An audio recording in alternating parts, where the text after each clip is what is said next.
So this is the latest generation SV650 ECU decoder.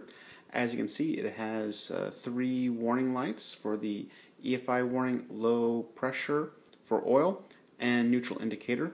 There's also a placement provisions for a low fuel light. I haven't populated that on this board because my race bike doesn't have that.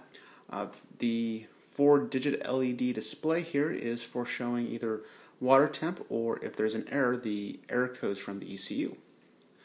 On the back is the standard SV650 dash connector, so it plugs straight into the wiring harness without any modifications, no soldering, no cutting of wires. There's a power regulator for taking the 12 volts from the bike and allowing the TNC 2.0 board to run, so no external power, no batteries or anything like that's required for this board to run. I don't have a actual ECU here for demo purposes, but I do have this Arduino board that I've programmed to behave just like an ECU. And then I have this little wiring harness here that I can plug right in. And then we'll hook up the neutral wire here.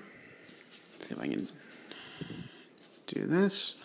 And then there's also the tech wire, and that's the wire that the serial signal comes from the ECU to the dash. And for power, normally that would come from the ECU itself, but as we don't have one, we're just going to use a USB. And as you can see, it does a little quick start procedure, and then starts blinking the EFI warning light. And that's because in this case, well, there's no signal from the ECU, and so it's letting you know, hey, there's something wrong.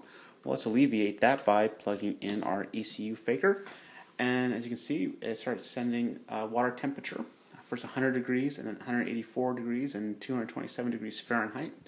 And then after that, we start getting error codes. These are the same error codes that you would see on the stock dash with the Suzuki tool, which is just basically a paperclip. And you'll be able to look these codes up in the service manual to understand what's going on, whether it's a fuel injector or fuel pump relay or whatever it is. Also on the far left, you can see the TPS sensor indicator, and that lets you know where your throttle position sensor is, if it's too high or too low and needs to be adjusted. So that's pretty much a quick rundown of my SV650 ECU decoder. Thank you for watching.